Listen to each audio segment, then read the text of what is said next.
Hi everyone. I was talking to my best friend about my Spanish 102 class, and she asked me about if it was helping me with my Spanish, if I was liking it, and what could I tell her about it. So I decided to make this video about the class and about some topics that I've already learned that I find useful.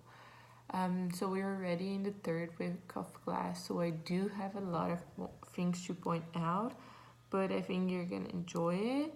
And so the first thing I want to talk about is in this class are transitive verbs. Those are verbs that naturally call for objects to help them make sense.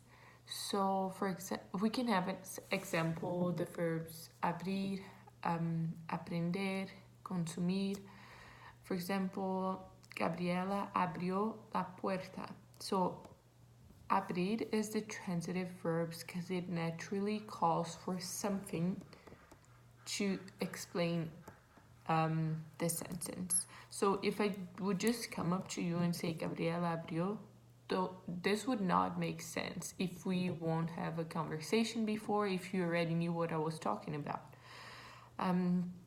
So same with en España consumimos mucho, I don't know, leche. The verb consumir is a transitive verb because it naturally calls for something to complete it, right?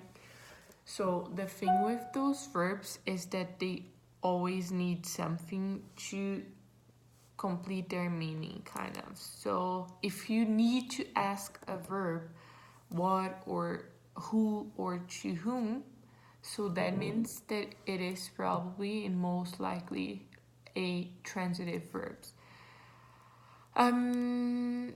So it always, as I already said before, it always needs an object to be completed, to be complete. So those objects can be implicit or explicit. The first time, implicit, means that you already know what I'm talking about. We're already having a conversation, so it's fine if I just say, I don't know, yo compré. If you say, like, maybe if you ask me a question or I'm just saying something in the middle of a conversation, you're gonna comprehend what I'm saying just by saying yo compré. But if we're just starting a conversation and I come up to you, then I need to use what we call explicit objects, and those are the ones that need to be said in a sentence. For example, yo compré libros. This is a full complete sentence with an explicit object, which is libros, right?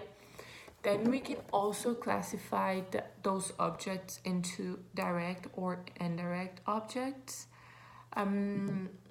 which in the case of an indirect object, to whom or for whom, both types need to be used. For example, nosotros hacemos fotos para nuestra madre. So fotos and nuestra madre, those are both kinds of objects that are being used in the sentence, right?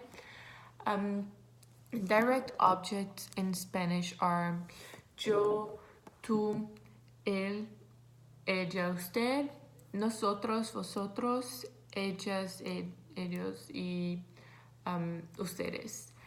Then the indirect objects pronouns are me, te, le, or se, nos, os, les, or se as well.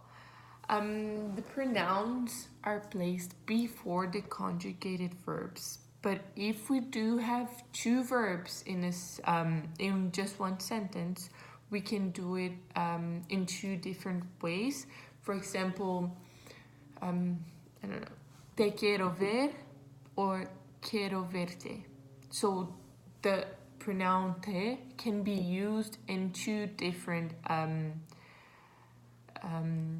in two different places in a sentence, and that's still fine.